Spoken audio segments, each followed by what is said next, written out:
राज्य के राजा सुंदर सेन की एक लौती बेटी थी जिसका नाम था कुसुम। राजा अपनी बेटी कुसुम से बड़ा ही प्यार करता था।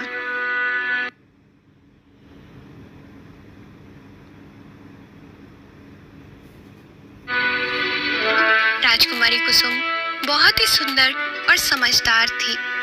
जब राजकुमारी जवान हुई तो राजा और रानी को उसके विवाह का चिंता सताने लगी।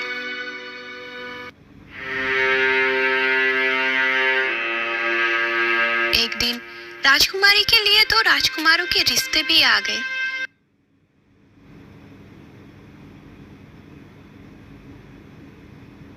अब महाराज को यह फैसला करना बड़ा ही कठिन हो गया कि राजकुमारी का विवाह किसके साथ किया जाए। राजा ने इस बारे में महारानी से बात की और कहने लगे, महारानी, हमारे पास पड़ोस के दो राजकुमारों के रिश्ते राजकुमारी से विवाह के लिए आए हैं।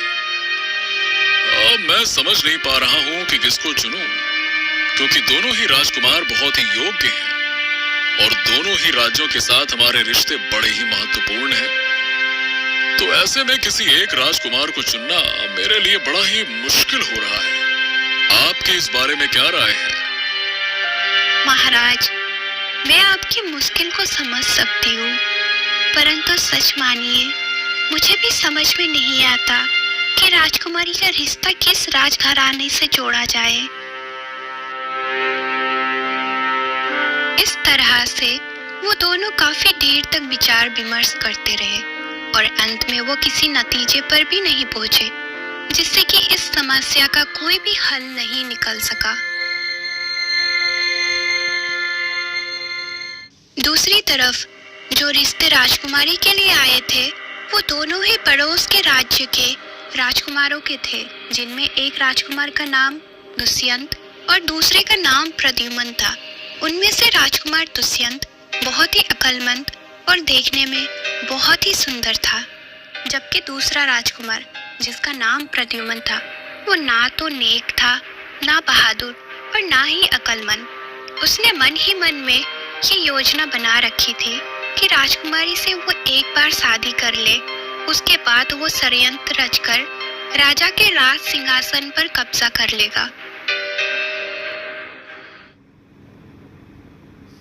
अब क्योंकि राजा और रानी किसी नतीजे पर नहीं पहुंचे थे और राजकुमारी की पूरी जिंदगी का मामला था, तो महारानी ने राजकुमारी से राय लेना ही उचित समझा कि राजकुमारी जिसे भी चाहेगी और पसंद करेगी उसी के साथ राजकुमारी की शादी करती जाएगी।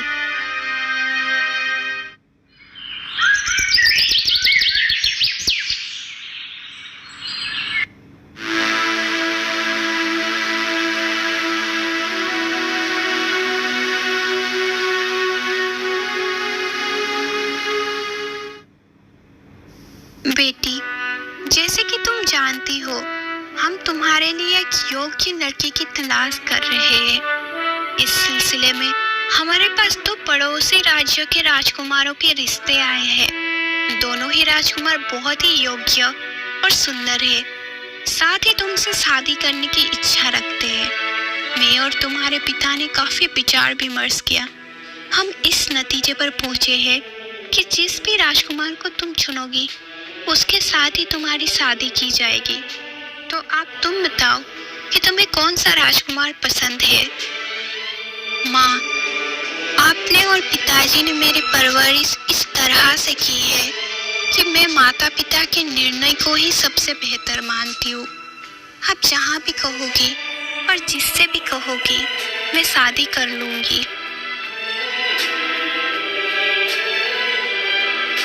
जीती रहो मेरी बेटी, तुमने बात तो बिल्कुल सही कही है, लेकिन समस्या मैं तुम्हें पहले ही बता चुकी हूँ कि दोनों राजकुमार हमारी नज़र में बहुत ही अच्छे हैं। अब तुम हमारी उलझन को दूर करो और अपना फैसला सुनाओ। माँ, आप जिससे भी कहोगी मैं शादी कर लूँगी। मुझे आपका ही फैसला मंजूर होगा। बेटी, मैं कह तो रही हूँ कि हमें कुछ समझ नहीं आ रहा।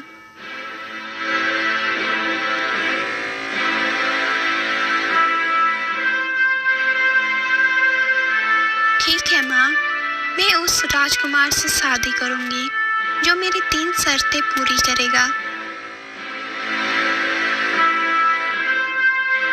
बताओ, क्या है वो शर्तें? मेरी पहली शर्त ये है कि वो राजकुमार उस तालाब में तैर कर दिखाए जिसमें आदमखोर मगरमच्छ रहता है। मेरी दूसरी शर्त ये है कि वो राजकुमार चावलों से भरा हुआ पूरा पतीला खा जाए। मेरी तीसरी और आखिरी शर्त ये है कि वो राजकुमार सोता हुआ घोड़ा लेकर आए और उस पर सवारी करके दिखाए।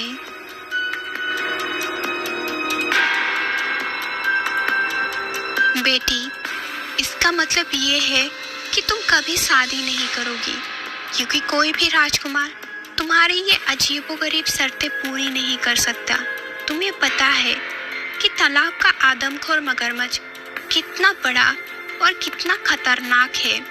किसमें इतना हिम्मत है कि वो उस तालाब में जाए, और कौन सा राजकुमार पतीला भरकर चावल खा सकता है? राजकुमार तो वैसे ही बड़े कोमल होते हैं, थोड़ा सा भी खा लेंगे तो उनका पेट भर जाता है। तो भला पतीला भरकर चावल कौन खाएगा?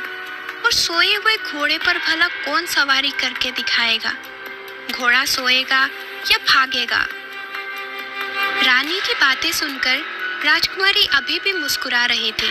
राजकुमारी को मुस्कुराते हुए देखकर रानी का गुस्सा और भी बढ़ गया।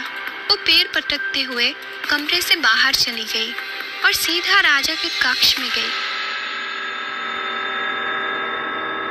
और अपनी लाडली बेटी की शिकायत राजा से करने लगी। आपकी बेटी किसी से शादी करना ही नहीं चाहती, इसीलिए उसने ऐसी बेतुकी शर्तें रखी है। इसके बाद रानी ने सारी बात राजा को पूरे विस्तार से बता दी। रानी की बात सुनकर महाराज मुस्कुराने लगे।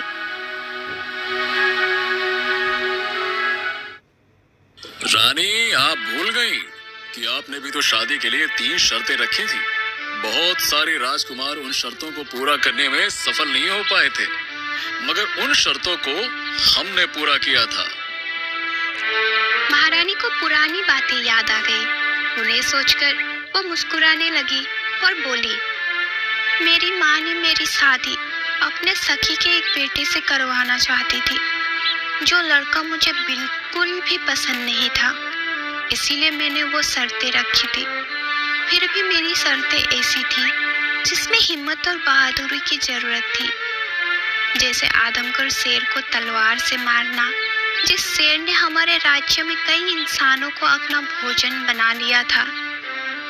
दूसरी शर्त थी राज्यों के जंगलों में छिपे हुए लुटेरों को गिरफ्तार करना, जिन्होंने हमारे प्रजा में बहुत ही आतंक मचा रखा था और गरीब लोगों की जिंदगी नर्क बना दी थी। आखिरी शर्त थी